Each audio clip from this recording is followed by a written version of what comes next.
Previously, a boy named Chu Ling Xiao without any talent or spiritual power tried to pass the examination to join Tianwu Academy. While his attempts kept being sabotaged, he managed to awaken unknown power which enabled him to enroll in the academy. During an evaluation, he awoke a rare mysterious colorless power and got a simple wooden plank as his precious artifact. Later, during a battle simulation test, he defeated the previous year's top student, Zhu Zhang, who promised to get his revenge soon. Zhu Zhang, also known as Huan, is scolded by his master for getting defeated by the first-year students, but also for losing the meteor stone that's highly precious for the Pure Color clan.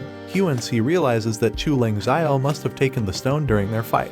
He asks for some time to get back the stone, and the clan master grants him a second chance. Chu Ling Xiao is taking his medicine class from Sha Mu Lin. The teacher gives them a task to collect some specific herbs while searching in pairs. When Zai Feng is taken by another classmate, Chu Ling Xiao is left with no choice other than to pair up with Ruo Bing. Regardless of Ruo Bing's cold attitude and their past disputes, Chu Ling Xiao still behaves kindly with her, suggesting that they should work as a team. Though Ruo Bing doesn't perform well on her own, even injuring herself, however, Chu Ling Xiao treats her wound. He grew up playing in forests, so his knowledge about herbs helps them to get an A+ grade. Gradually, Kai Ling Xiao's image is improving in Ruo Bing's eyes. After the class, Huan with his gang comes for Chu Ling Xiao to get back the meteor stone called Suoshi. While restraining him, he starts to beat him. Chu Ling Xiao challenges him to a duel. If he wins, he will get Huan's room, but if he loses, Huan can do whatever he wants and Chu Ling Xiao will leave the academy too. Teacher Sha Mu Lin is asked to judge the fight.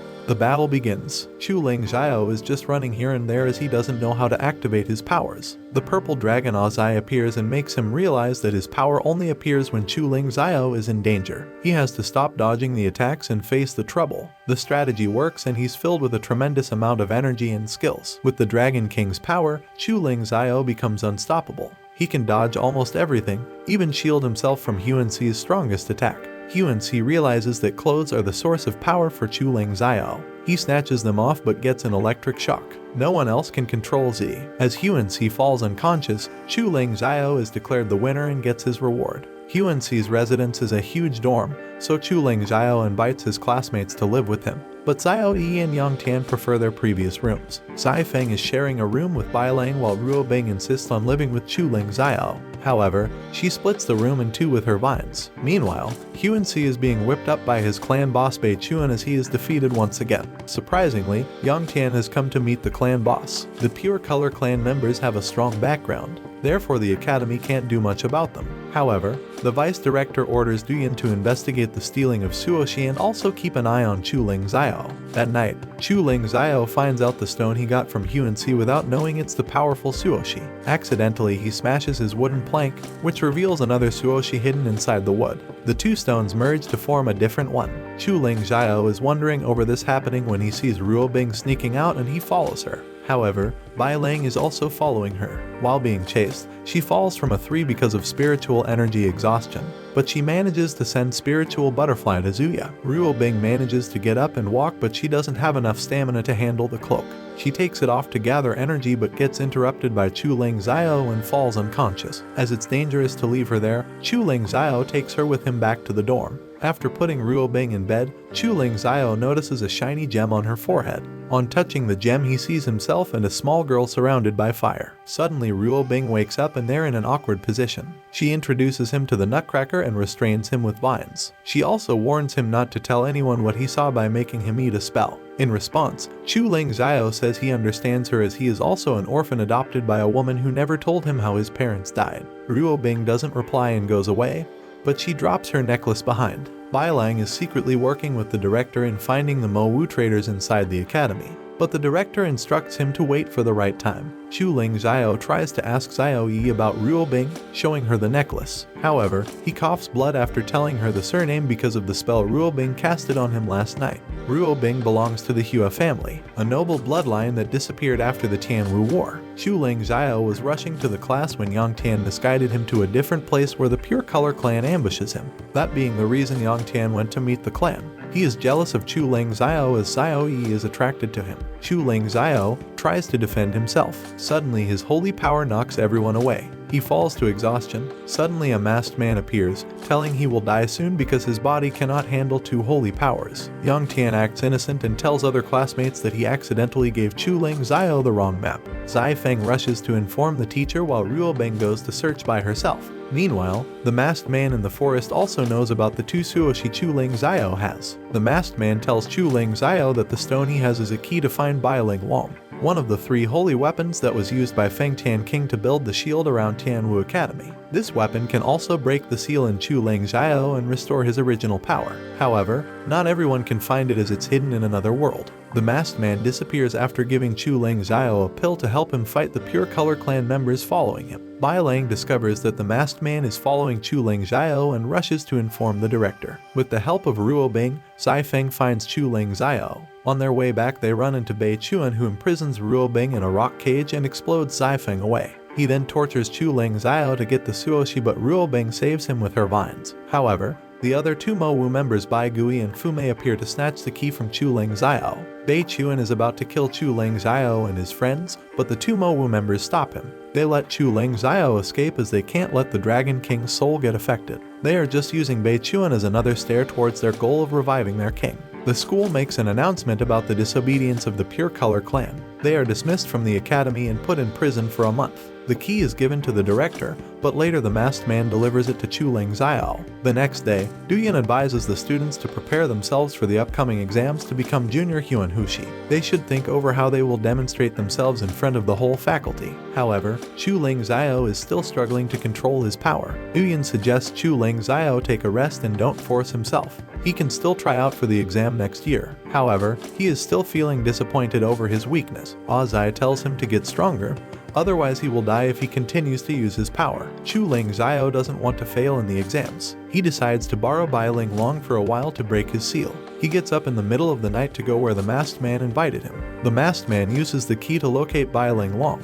He sends Chu Ling Xiao to get the holy weapon while he handles the guardian spirits. Chu Ling Xiao doesn't understand the sensitivity of the matter. He thinks he can easily put back Bai Ling Long after recovering his spirit power. As he touches the holy weapon, the third defense seal of the academy breaks while Chu Ling Xiao feels a huge amount of energy inside him.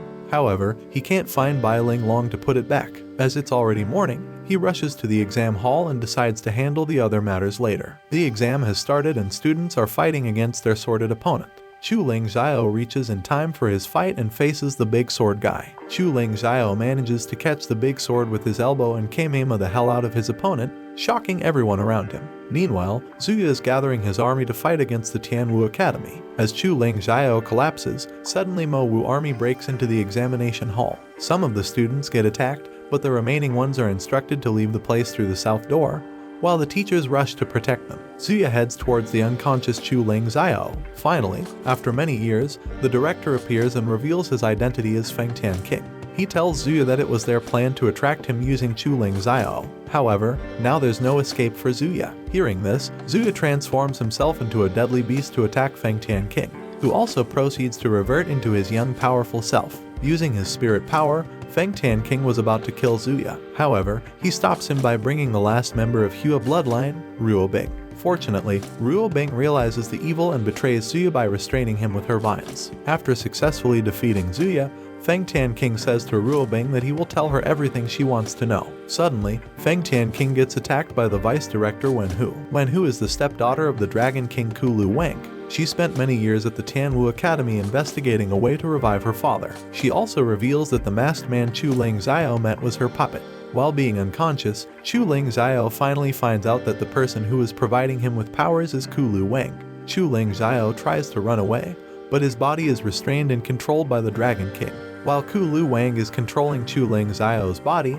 he moves to Wen Hu's arms. Feng Tian King advises Wen Hu to give up as they are surrounded by the Tianwu Defense Force. But the Pure Color clan appears and helps Wen Hu escape to the altar of the last battle. The director tells everyone to hurry. They must rescue Chu Ling Xiao's within the next 4 hours until the Dragon King has not been revived completely. Otherwise, everything will be doomed. While his body is at the altar, Chu Ling Xiao is trying his best to resist Kulu Wang's intentions. However, his stamina is gradually decreasing. Feng Tian King and others rush towards the Mo Wu temple. Meanwhile, Yang Tian tells Xiao Yi that he's also a part of the Pure Color clan. He loves her, that's why he can't let Xiao Yi be taken away by Chu Ling Xiao. However, even after knowing that Chu Ling Xiao has the Dragon King sealed inside him, Xiao Yi chooses him over Yang Tian and rushes to help Chu Ling Xiao. Fang Tian King and others have reached the Mo Wu Temple. However, they get attacked at the door by some sort of undeads plus Wen Hu's gang. Ruo Bing manages to find a way to sneak inside. Chu Ling Xiao has given up and his body is disintegrating while being submitted by Kulu Wang. Suddenly, Ruo Bing remembers using her forehead's gem and she transfers her consciousness inside Chu Ling Xiao's mind. There she reveals to Chu Ling Xiao that she's the cloak guy he met and she believes they can win as a team. Kulu Wang attacks her. Chu Ling Xiao, with the desire to protect her, awakens his original transparent color spirit power, after which, the aura of the Dragon King's presence starts to become weaker. Still, in his conscience, they fight the Dragon King. However, Chu Ling Xiao's power shows not effect when facing Kulu Wang. Ruo Bing uses her vines to restrain him, but he simply powers up and frees himself. Kulu Wang promises them despair while releasing even more of his power, which forces Chu Ling Xiao to use his colorless spiritual power to shield the girl. Their shield gets destroyed and Kulu Wang reveals that since they're in his domain, they must abide by the domain's rules. He reveals that the first rule is that his power is limitless, and he attacks. Chu Ling Xiao dodges and attacks him, but his power is absorbed. Revealing the second rule, the more spiritual power they use, the stronger he becomes, allowing him to be revived even faster. Ruo Bing uses her vines to pull Ling Xiao back and body shields him from an attack. As she starts to slowly disappear, Kulu Wang reveals the third rule. If someone is defeated in his domain, their spiritual power is also absorbed. As she fades away, she tells Ling Xiao that she wanted to pay him back for all the times he helped her. Watching her fade from his conscience, Ling Xiao goes super Chad and punches the hell out of Kulu Wang, who tries to restrain him with the vine powers he absorbed from Ruo Bing. Ling Xiao simply machine guns him with energy balls. However, every time he uses his powers, the faster Kulu Wang revives. Budget Naruto stops using his Biju mode and tries to beat Kulu Wang with his fists. However, he loses his hand, then he loses his other arm. Kulu Wang gets up, chokes the hell out Ling Xiao, until they talk about the Hua family, which Ling Xiao reveals they're all dead. Suddenly, a bright light appears and Kulu Wang coughs blood. In the real world, Ruo Bing uses her vines to destroy the Dragon King's domain. When Ling Xiao wakes up, Ruo Bing places a stronger seal and promises to kill him if he reveals her identity. She also tells him he's still trash because he must repeat his exam. Meanwhile, while sitting on his throne, the Dark Moon Lord tells his subordinates he has to take care of everything by himself. Watch this next video. See you on the next one.